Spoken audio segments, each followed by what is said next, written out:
لا بصي، خلينا بس واقعيين. موضوع حددي له وقت للتليفون واعملي عليه رقابة هيفيد في ايه؟ هتفرق في ايه؟ ما هو كده كده هيشوف، ولو انا منعته هيشوف بره، هيشوف عند اصحابه، يبقى ايه لازمته؟ هي دي الحياة دلوقتي. تعالوا بس نفكر مع بعض. لو احنا اضطرينا نسكن في شارع وحش قوي، مليان حرامية ومدمنين وحاجات وحشة، وغصب عننا لازم نروح ونيجي من الشارع ده، هعمل ايه في ابني؟ هنزله للضرورة فقط، وهفضل ابص عليه من الشباك لحد ما يعدي، وعمري ما هخليه يفضل في الشارع ده زي ما يحب، لانه مكان خطر. مع اني عارفة انا ازاي مربياه، بس ممكن يقع في حاجة ملوش فيها.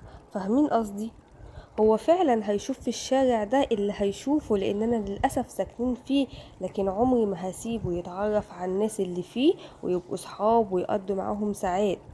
في فرق كبير قوي بين ولد بيخبط في عينه حاجة وهو بيعمل حاجة على النت، وولد ما بيعرفش يعدي يوم غير لما يشوف له 6 7 مقاطع من اللي انتوا بالكوا فيهم، بيدور هو عليهم.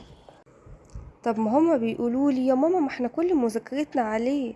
لا، الموضوع ده محتاج وقفة وتحقيق، عشان احيانا كتير بيشتغلونا.